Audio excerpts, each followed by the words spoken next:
नमस्कार दोस्तों, मैं हूं अनिल सिंह राठौर और हिस्ट्री की इतिहास की सीरीज में आपका स्वागत है। ये सिंधु घाटी सभ्यता या हड़प्पा सभ्यता से संबंधित अंतिम लेक्चर है।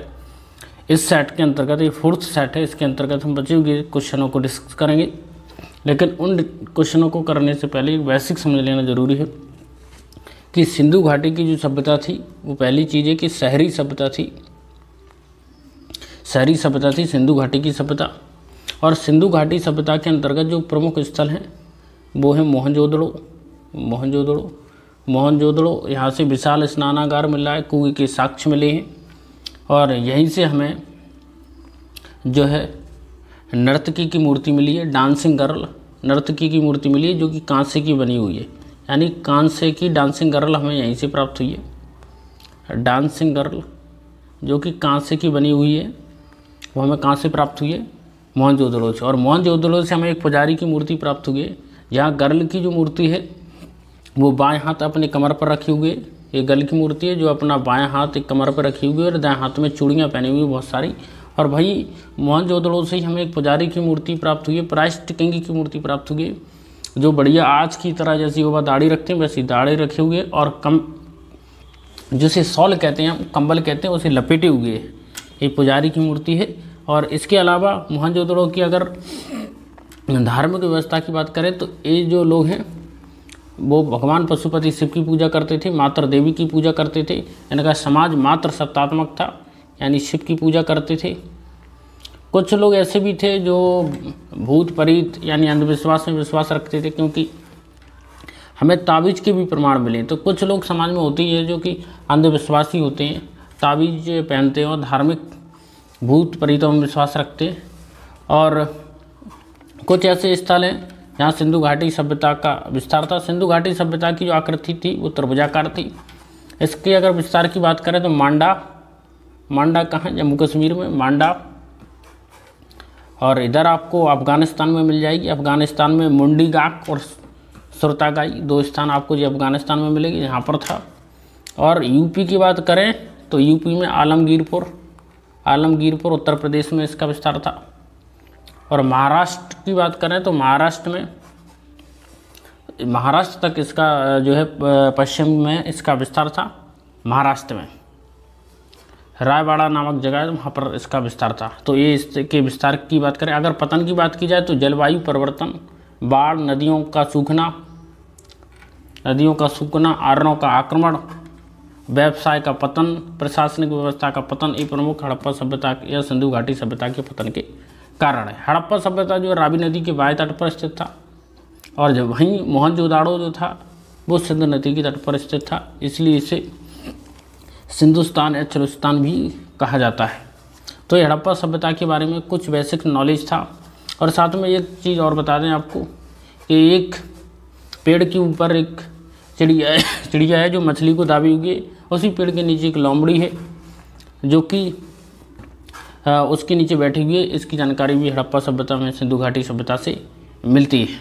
एक बात और जो सबसे महत्वपूर्ण है कि लोहे से परिचित नहीं थे, घोड़े से भी परिचित नहीं थे, लोहे से परिचित नहीं थे ये लोग। तांबा, सोना, धातु जैसी धातुएँ थी उनसे परिचित थे ये लोग। और ये लोग दालों का उत्पादन नहीं करते थे, चावल का उत्पादन करते थे। दुनिया में कपास का सर्वप्रथम उत्पादन हड़प्पा वासियों ने किया। कपास के प्रमाण हमें मेहरगढ़ में मिलते हैं। सर्वप्रथम खेती या कृषि के प्रमाण हमें मेहरगढ़ में मिलते हैं। पशुपति की पूजा करते थे। पशुपति को भगवान शिव से संबद्ध किया जाता है। पशुपति के दाहिने साइड आपको शेर और हाथी बैठे मिलेंगे, और पशुपति की बाईं ओर आपको एक सिंग वाला गैंडा और बैल मिलेगा, और इनके पैरों के नीचे दो हिरण बैठे हुए हैं। पशुपति के 3 सींग हैं और 3 मुँह हैं भगवान पशुपति के। तो विद्वानों ने कहा कि भगवान शिव को ही इससे उन्होंने डिनोट किया है। नर्तकी की मूर्ति जहाँ कांसे की बनी हुई है, वहीं मातृ देवी की मूर्ति जो है मिट्टी की बनी हुई है। और जो पुजारी है उस पुजारी की जो मूर्ति है वो सैल खड़ी की स्टेटाइट की बनी है। पुजारी की जो मूर्ति है वो सैल खड़ी यानी पत्थर की बनी हुई है। तो मेरी आशा है कि सिंधु घाटी सभ्यता के बारे में ये जानकारी आपको बेहतर लगी होगी। अब इसी जानकारी का उपयोग करते हुए हम क्वेश्चन आंसर को डिस्कस करेंगे। अफगानिस्तान स्थित सिंधु सभ्यता के स्थल हैं मुंडीगाक, सुरतागोई, ए और बी दोनों। तो सिंधु घाटी सभ्यता कहाँ कहाँ तक विस्तार था इसका, इस बात को जान लेना बेहद ज़रूरी होता है। तो भारत पाकिस्तान और अफ़गानिस्तान, यहाँ तक सिंधु घाटी सभ्यता का विस्तार था, यानी 3 देशों तक। और अफ़गानिस्तान के अंतर्गत मुंडागाक और सुरतागोई ये दोनों स्थान आते हैं। तो इसका आंसर होगा ए और बी। अफ़गानिस्तान में कौन सी, मुंडीगार्क और सुरतागोई। ये अगले क्वेश्चन किसी भी एग्जाम में आपसे पूछे जा सकते हैं। कौन से स्थल सिंधु सभ्यता की बंदरगाह नगर थे, आपको ये बताना है। सिंधु घाटी सभ्यता की बंदरगाह थे कौन थे, इसमें से लोथल, सुतका, गैंडेर, अल्लादिनो एवं बालाघाट, कुंतासी और इनमें से सभी। तो हम आपको जानकारी के लिए बता दें, इनमें से सभी जो है सिंधु घाटी सभ्यता की बंदरगाह थे। लोथल भी था, सुतका गैंडेर भी था, अल्लादिनो भी था, बालाघाट भी था और कुंतासी भी सिंधु घाटी सभ्यता का बंदरगाह भी था। अगर जब कभी भी कोई क्वेश्चन आए और आप अटक जाएं कि ऐसे कैसे सॉल्व करें, तो आप वर्तमान सभ्यता को देखें।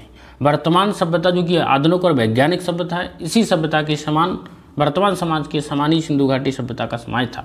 अगर आप वर्तमान की दृष्टि से सोचेंगे तो आप सिंधु घाटी सभ्यता के क्वेश्चनों को सॉल्व कर लेंगे। मोहनजोदड़ो से प्राप्त भगवान पशुपति शिव या आदि शिव से निम्नलिखित में से किस जानवरों का अंकन हुआ है। तो मोहनजोदड़ो से प्राप्त हुई है किसकी, भगवान शिव की मूर्ति, जिन्हें पशुपति शिव या आदि शिव के नाम से जाना जाता है। तो पहला क्वेश्चन तो यही हो गया। अगली बार किसी एग्जाम में आ सकता है कि पशुपति शिव या आदि शिव की मूर्ति कहाँ से प्राप्त हुई, तो मोहनजोदड़ो से प्राप्त हुई। इनके पास कौन कौन से जानवर थे, तो व्याघ्र और हाथी, मैंने बोला कि दाहिनी ओर व्याघ्र और हाथी था। ग्याड़ा और भैंसा ये बाईं ओर था। इसके अलावा हिरण पैरों के नीचे बैठे थे। तो कहेंगे इनमें से सभी जानवर उस सिंधु घाटी सभ्यता में मौजूद थे। किस हड़प्पाकालीन स्थल से नृत्य करती हुई स्त्री की कांस्य मूर्ति प्राप्त हुई, मैंने बोला डांसिंग गर्ल, जो कि कांसे की बनी हुई है, वो आपको प्राप्त हुई है। कहाँ से प्राप्त हुई है, मोहनजोदड़ो से। और मोहनजोदड़ो से पुजारी की मूर्ति भी प्राप्त हुई है। किस हड़प्पाकालीन स्थल से पुजारी की प्रस्तर मान लें पत्थर की मूर्ति, स्टीलाइट यानी शैल खड़ी की बनी हुई थी, पत्थर की मूर्ति प्राप्त हुई है। तो पहले भी बताया कि मोहनजोदड़ो से जो है हमें पुजारी की मूर्ति प्राप्त हुई है। और मोहनजोदड़ो से ही हमें पशुपति शिव की प्राप्त हुई है, मोहनजोदड़ो से ही पुजारी की मूर्ति प्राप्त हुई है। अगला क्वेश्चन देखिए, किस सिंधुकालीन स्थल से एक ईंट पर बिल्ली का पीछा करते हुए कुत्ते के पंजों का निशान मिले हैं। यानी बिल्ली का पीछा करता हुआ कुत्ते के पंजे के निशान हमें कहाँ से मिले हैं, तो ये निशान हमें चंदूदड़ो से मिले हैं। चनूदड़ो से हमें बिल्ली का पीछा करते हुए कुत्ते के जो पंजे हैं उनके प्रमाण हमें मिले हैं चनूदड़ो से। और चनूदड़ो से हमें जैसे लिपस्टिक है, चूड़ी है, इनके प्रमाण हमें चनूदड़ो से मिले।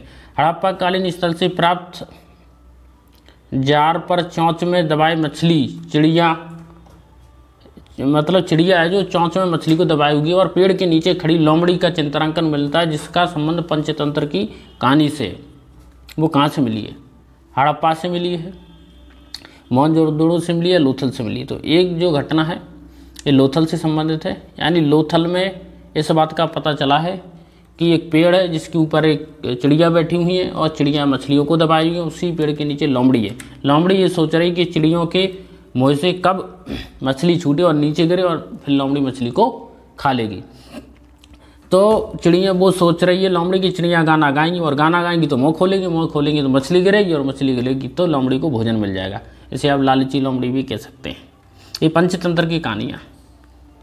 तो ये जानकारी में लोथल से मिली। स्वतंत्रता के बाद भारत में सबसे अधिक संख्या में हड़प्पा युगीन स्थलों की खोज किस प्रांत में हुई। स्वतंत्र उत्तर का मतलब स्वतंत्रता के बाद। तो गुजरात वह स्थान है जहाँ से हमें सर्वाधिक स्वतंत्रता के बाद जो उत्खनन कार्य हुई है उसमें हमें सर्वाधिक जो प्रमाण खोजबीन प्राप्त हुई है वो गुजरात से हुई है। निम्नलिखित में से कौन सी फसल हड़प्पाकालीन लोगों द्वारा उत्पादित नहीं की गई। पहले भी बताया कि जौ, चावल, गेहूँ इनका उत्पादन हड़प्पा के लोग करते, लेकिन दालों का उत्पादन हड़प्पा के लोग नहीं करते थे। दो ऑप्शन है आपके पास, एक कथन और एक कारण है। जब भी कथन और कारण आए तो आप बीच में क्योंकि शब्द लगाएं। कथन और कारण जैसे क्वेश्चनों को हल करने के लिए बीच में बिकॉज लगाएं, क्योंकि शब्द लगाएं, तब आप इन क्वेश्चनों को बेटर तरीके से सॉल्व कर सकते हैं।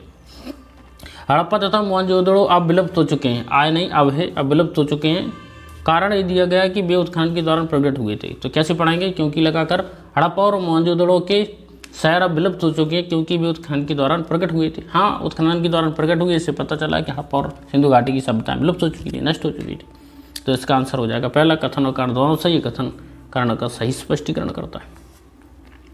अगला क्वेश्चन है, सिंधु घाटी की सभ्यता के संदर्भ में निम्नलिखित कथनों पर विचार कीजिए और विचार करने लगे, क्योंकि मानव एक विचारशील प्राणी है। लेकिन विचार करने से पहले देख लीजिए किस चीज़ का विचार करना है। पहले भी बताया कि सिंधु घाटी की सभ्यता एक लौकिक सभ्यता थी। लौकिक सभ्यता थी कहने का अर्थ है कि धार्मिक तत्व यदि मौजूद थे लेकिन वर्चस्वशाली नहीं थे। अंधविश्वासी स्तर पर धर्म नहीं था। धर्म लोगों के जीवन को नियंत्रित नहीं कर रहा था। लोग उनकी पूजा करते थे जो व्यवहारिक जीवन में उनकी मदद करते थे। प्रकृति के उपासक थे, अग्नि की पूजा करते थे, प्रकृति की पूजा करते थे, पीपल के वृक्ष की पूजा करते थे, नाग देवता की पूजा करते थे। लेकिन धार्मिक जीवन यानी धर्म ने उनके जीवन को नियंत्रित नहीं किया था। तो पहला क्वेश्चन है, ऑप्शन यही है, यह मुक्ता लौकिक की सभ्यता थी तथा उसमें धार्मिक तत्व यद्यपि उपस्थित था वर्चस्वशाली नहीं था। कहेंगे एक कथन करेक्ट है। दूसरा कथन है, उस काल में भारत में कपास से वस्त्र बनाए जाते थे। कहेंगे बिल्कुल कपास से वस्त्र बनाए जाते थे। दोनों चीज़ें हड़प्पा काल की ही हैं। एक लौकिक सभ्यता थी हड़प्पा, बिल्कुल सही है। कपास से वस्त्र बनाने का सर्वप्रथम काम जो हड़प्पा वासियों ने ही किया। इसका मतलब दोनों सही है। अगला क्वेश्चन है, सूची 1 सूची 2 स्थान दिए गए, उन्हें आपको मिलाना है। पहला मांडा, मांडा आपका जम्मू कश्मीर में है यानी तीसरा, तो इसका हो जाएगा 3। दूसरा है दैमाबाद, दैमाबाद कहाँ है? महाराष्ट्र में, इसका हो जाएगा 4था। फिर है कालीबंगा, कालीबंगा राजस्थान में है, कालीबंगा राजस्थान में है, राजस्थान यानी पहला। राखीगढ़ी हरियाणा में यानी दूसरा। तो इसका आंसर है 34-12। अब ऑप्शन में देखिए 34-12, ये नहीं है, ये है 34-12। इसका आंसर हो जाएगा सी, 34-12। अब आप एक बार याद रख लीजिए, बताइए मांडा कहाँ है? जम्मू कश्मीर में। राखीगढ़ी कहाँ है? हरियाणा में। और कौन से स्थल थे? दैमाबाद कहाँ है? महाराष्ट्र में। और एक स्थल और था, कौन सा था? एक स्थल था कालीबंगा, कालीबंगा कहाँ है? हरियाणा में नहीं, सॉरी राजस्थान में, ये आपको मालूम होना चाहिए। और लोथल कहाँ है? गुजरात में। धौलावीरा कहाँ है? गुजरात में। ये स्थल और महत्वपूर्ण। और लोथल जो है एक बंदरगाह था, और धौलावीरा एक ऐसी जगह थी जहाँ से त्रिस्तरीय नगरीय संरचना का पता चलता है। जबकि हड़प्पा की बाकी शहर 2 स्तरीय थी, पूर्वी टीला, पश्चिमी टीला। हड़प्पा कालीन स्थलों में अभी तक किस धातु की प्राप्ति नहीं हुई? मैंने बोला हड़प्पा कालीन लोग लोहे से परिचित नहीं थे। तांबे, स्वर्ण, चांदी, कांसा, इन सब से परिचित थे। लोहे से वो परिचित नहीं थे, घोड़े से भी परिचित नहीं थे। और खासकर वो लोग जो है कहते थे कि शेर को भाव नहीं देते थे, यानी शेर को विशेष महत्व वो नहीं देते थे। किस पशु के अवशेष सिंधु घाटी सभ्यता से प्राप्त नहीं होंगे? शेर से। तो ये क्वेश्चन इतनी डिफिकल्ट नहीं है। आप यदि कंसेप्ट को अच्छे से समझ लेते तो क्वेश्चन हो जाएंगे। चन्हू दड़ों के उत्खनन का निर्देशन किसने किया था? तो J.H. मैके ने चन्हू दड़ों के उत्खनन का निर्देशन किया था। जबकि सन जॉन मार्शल ने हड़प्पा और मोहनजोदड़ो का निर्देशन किया था। तो ये क्वेश्चन कन्फ्यूजन वाला है। चन्हू दड़ों का नेतृत्व या उत्खनन का निर्देशन J.H. मैके ने किया था। सर जॉन मार्शल ने हड़प्पा और मोहनजोदड़ो का नेतृत्व किया था। अगला क्वेश्चन है, निम्नलिखित लक्षण में से कौन सा सिंधु घाटी सभ्यता को चित्रित करता है? सिंधु घाटी सभ्यता के बारे में बताता है। सिंधु घाटी सभ्यता के लोगों के विशाल मंदिर और महल हुआ करते थे। नहीं, ऐसा नहीं है। साधारण से नगर में रह करते थे, विशाल मंदिर नहीं रहते थे। बेसिकली मंदिर जो है गुप्तकाल की विशेषता सिंधु घाटी सभ्यता के लोगों की नहीं। देवी और देवता दोनों की पूजा करते थे, बिल्कुल करते थे। घोड़ों का उपयोग करते थे, घोड़ों से वो जानते ही नहीं थे घोड़े को, तो घोड़ों का उपयोग नहीं करते थे। केवल दूसरा स्टेटमेंट करेक्ट है। विशाल मंदिर और महल वहाँ पे नहीं थे, घोड़े का प्रयोग भी नहीं करते थे। रथ में बैलों का प्रयोग करते थे, घोड़े का नहीं, इसलिए तीसरा स्टेटमेंट गलत है। पहला गलत है, बाकी केवल दूसरा ही सही है। वो देवी और देवता दोनों की पूजा करते थे। देवियों में मातृ देवी की, देवताओं में पशुपति शिव की पूजा करते थे, इसलिए इसका आंसर होगा 2। हड़प्पा सभ्यता की खोज किस वर्ष में हुई थी? 1921 में हड़प्पा सभ्यता की खोज दयाराम साहनी ने की थी। और बाद में फिर राखलदास बनर्जी ने भी मोहनजोदड़ो नामक स्थान खोज निकाला। हड़प्पा सभ्यता के बारे में कौन सा कथन सही है? अश्वमेध यज्ञ की जानकारी थी? नहीं थी। अश्व की जानकारी नहीं थी तो मेघ तो छोड़िए, यज्ञ तो छोड़िए। गाय उनकी पवित्र वस्तु थी? बिल्कुल नहीं थी। पवित्र वस्तु तो बैल थी, क्योंकि व्यापारी थे और व्यापार करने के लिए बैलगाड़ी की जरूरत पड़ती है। उन्होंने पशुपति शिव का सम्मान करना आरंभ कर दिए थे। बिल्कुल, पशुपति शिव की वो पूजा अर्चना किया करते थे। मातृ देवी और पशुपति से उनकी पूजनीय देवता थे। हड़प्पा सभ्यता के लोगों की सामाजिक व्यवस्था समतावादी थी, यानी वे सभी लोगों की समानता में विश्वास रखते। हड़प्पा काल के लोग बड़े प्रोग्रेसिव थे आज की तरह। सिंधु का नाखलिस्तान या बाघ हड़प्पा के किस परास्थल को कहा जाता है? तो सिंधु का पलस्तरा। आप ऐसे कॉमन सेंस इस क्वेश्चन को हल कर सकते हैं। जैसे सिंधु नदी के किनारे कौन सा स्थल प्राप्त हुआ? मोहनजोदड़ो। हड़प्पा तो रावी नदी के तट पर प्राप्त हुआ।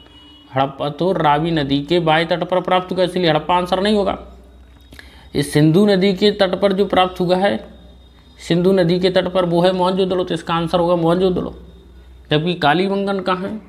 राजस्थान में, तो इसका आंसर हो नहीं सकता। यहाँ से तो एक जुते हुए खेत के प्रमाण मिले, यहाँ से एक पकी हुई मिट्टी से बने हुए हल्के प्रमाण मिले, जबकि लोथल एक बंदरगाह है, तो इसका आंसर होगा मोहनजोदड़ो। मुझे आशा है कि ये कार्यक्रम आपको अच्छा लगा होगा। अब नेक्स्ट वीडियो में हम वैदिक काल और वैदिक सभ्यता के बारे में चर्चा करेंगे। अभी के लिए इतना ही।